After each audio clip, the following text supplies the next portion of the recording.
여러분은 짐을 싸서 세상에서 가장 외딴 섬으로 향합니다. 혼자 그 섬에 있게 될 거라는 사실이 신나서 어쩔 줄 모르겠어요. 목적지는 부배섬, 지구에서 가장 외로운 곳입니다. 섬에는 공항이 없기 때문에 비행이 두려운 사람이라면 안심해도 좋아요. 이 외딴 섬은 남아프리카와 남극 대륙 사이 대서양에 위치해 있고 전 지역이 꽁꽁 얼어 있습니다. 이곳은 무인도이고 적어도 2250km 근방에서 사람을 찾아볼 수가 없어요. 그리고 커피숍이나 극장 같은 건 없지만 섬에는 바다표범, 새, 펭귄과 같은 많은 동물들이 살고 있습니다. 숲이나 정글은 없지만 이끼류는 발견할 수 있습니다. 지금 여러분은 두꺼운 자켓을 입고 뜨거운 차를 양손에 들고 배에 타고 있습니다. 남아프리카 연안을 떠난 지 며칠 됐어요. 마침내 멀리 섬이 보입니다. 수많은 얼어붙은 절벽이 섬을 둘러싸고 있어서 그 위를 오르는 것은 정말 어렵습니다. 어쩌면 헬리콥터가 도움이 될지도 몰라요. 그 장소는 과거에 매우 인기가 있었고 섬이 발견된 이후로 3번 이름이 바뀌었습니다. 하지만 아무리 작은 땅이라도 오랫동안 비어있지 않는데 노르웨이가 그 섬을 소유하기로 결정했습니다. 심지어 .bb라는 고유한 인터넷 도메인까지 부여했지만 아무도 그것을 이용해서 웹사이트를 만들지는 않았어요. 현재 이 장소는 과학자들이 고래의 이동을 연구하는 데 주로 사용되고 있습니다. 트리스탄 다 쿠냐는 대서양에 있는 작은 화산섬입니다. 꽤 외롭기는 하지만 사실 이곳에는 정착민들이 있습니다. 이곳에서 가장 가까운 이웃은 아르헨티나의 부에노스아이레스와 남아프리카의 케이프타운인데 두 곳 다 1600km 이상 떨어져 있습니다. 부배처럼 여기에도 공항이 없어요. 대신 케이프타운에서 7일 동안 배를 타고 갈 수 있는데 88만 원에서 150만 원 정도의 비용이 듭니다. 긴 여행을 할 준비를 하세요. 이 배는 매일 드나드는 것이 아닙니다.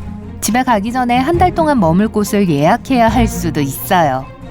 2km 높이의 거대한 화산 원뿔이 확실하게 눈에 띄는 이곳은 60년대에 실제로 폭발한 적이 있습니다. 다행히도 제 시간에 모든 사람들을 이웃섬으로 대피시킬 수 있었어요. 이 작은 땅에는 불과 280명의 사람들이 살고 있고 자급자족으로 충분히 경제를 유지하고 있습니다. 약 2000km 남쪽의 세인트 헬레나라는 훨씬 더 활기차고 멋진 섬이 있습니다. 왜냐하면 공항이 있거든요. 비행기는 일주일에 한 번 남아프리카에서 이곳까지 날아오지만 흥미로운 사실이 있습니다. 조종사들은 산꼭대기 공항에 착륙하기 위해 특별 훈련을 받아야 합니다. 이 나라는 미국에서 가장 작은 주인 로드 아일랜드 주보다 작습니다. 하지만 풍부한 역사가 좁은 면적을 보완합니다. 나폴레옹은 말년을 이 섬에서 보냈고 이곳은 세계에서 가장 나이가 많은 거북이의 고향이기도 합니다. 해변과 멋진 고지대 경치를 즐기는 이곳의 인구는 5,000명이 넘지 않습니다. 1790년 한 무리의 영국과 타히티 선원들이 1년에 남태평양 섬에 도착했습니다. 인적이 드문 곳이었어요. 그곳에 갇힌 고립 생활이 마음에 들었던 사람들이 그 섬 중 하나의 정착지를 만들기로 했습니다. 나중에 그 섬들은 핏케언 제도라고 불리게 되었는데 여전히 한 섬에만 사람들이 살고 있습니다. 인구는 50명이에요. 영국 폴리네시아 그리고 다른 태평양섬 주민들의 문화가 혼합되어 번성하며 열심히 살고 있습니다. 그 이유는 4개의 섬 모두 믿을 수 없을 정도로 좋은 아열대 기후와 농작물과 식물에 적합한 풍부한 화산 토양을 가지고 있기 때문입니다. 2016년 이곳은 세계에서 2번째로 큰 해양보호구역으로 분류되었습니다. 이곳을 방문할 계획이라면 긴 항해 여행을 준비하세요. 한 번에 12명을 태울 수 있는 보급선을 타고 이곳에 갈 수 있습니다. 인도양의 남쪽 아프리카로부터 4000km 떨어진 곳에는 암스테르담 섬이 있습니다. 아니요, 네덜란드의 수도가 이곳으로 옮겨온 건 아니에요. 이 외딴 섬은 약 1km 솟아있는 사화산이 있는 곳입니다. 섬 자체는 쇼핑몰 정도 크기밖에 되지 않아요. 주민은 없지만 연구시설에 약 30명의 과학자들이 살고 있습니다. 북쪽 끝에 있는 노르웨이 스발바드 군도입니다. 즐거운 시간을 보내고 있는 사람들로 평화로워 보입니다. 잠깐만요. 얼른 안으로 들어가세요. 이곳은 폴라베어 섬으로 알려져 있는데 북극곰의 개체수가 주민보다 많습니다. 비행기나 배를 타고 도착할 수도 있고 어떤 방법을 이용하든 간에 눈 덮인 산과 귀엽고 화려한 건물들의 숨막히는 광경을 볼 수 있을 거예요. 호기심 많은 곰들에도 불구하고 사람들은 이곳에서 안정적인 삶을 유지할 수 있었고 이 섬에는 실제로 50여 개 이상의 다양한 국가에서 온 사람들이 살고 있습니다. 스발바드는 머물 곳과 생계를 유지할 수 있는 직업이 있는 사람이라면 비자 없이 살 수 있도록 환영합니다. 노르웨이에서 북쪽으로 약 800km 떨어진 북극해에 위치해 있지만 어디에 있느냐는 유일한 문제가 아닙니다. 언제 그곳에 가느냐도 문제가 됩니다. 야행성 타입이 아니라면 거의 매일 하루 종일 햇빛을 볼 수 있는 1년 중 절반 시기에 그곳에 가는 게 좋을 거예요. 왜냐하면 나머지 반년 동안은 완전히 어둠이 깔리기 때문입니다. 하지만 꽤 오랫동안 머리 바로 위에서 아름다운 북극광을 볼 수 있을 거예요. 스발바드는 세계에서 가장 북쪽에 있는 정착지로 여겨지며 실제로 가장 북쪽에 있는 대학도 있습니다.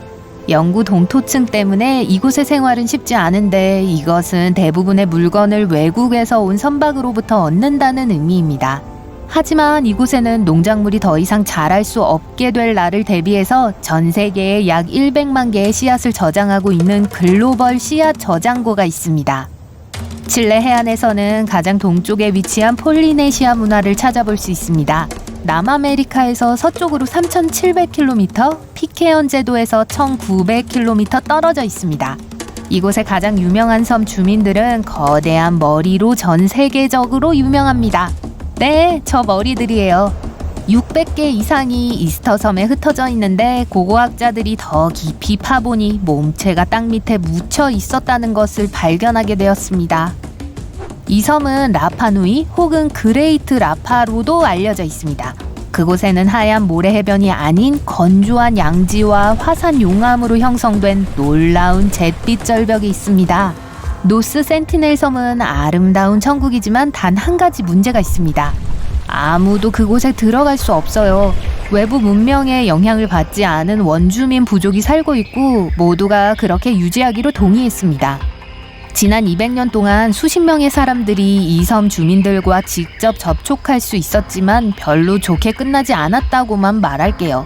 접촉을 피하기 위해 모든 운송 경로에서도 완전히 벗어나 있습니다.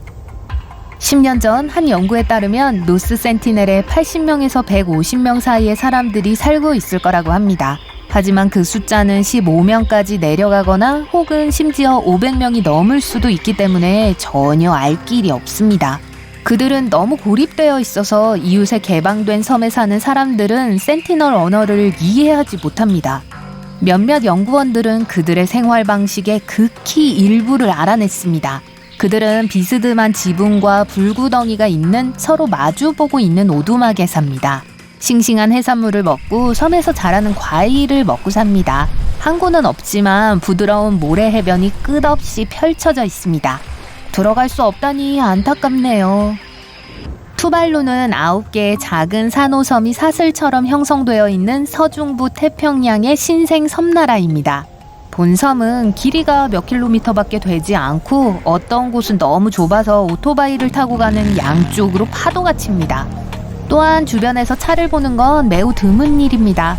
현지인들은 주로 폴리네시아 혈통이고 투발루어를 쓰지만 영어로 쉽게 의사소통할 수 있습니다.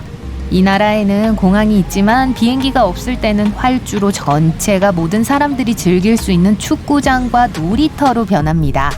관광객이 많지 않음에도 불구하고 투발루는 캐나다 텔레비전 회사가 임대한 자체 웹 도메인인 .tv로 전 세계에 알려져 있습니다.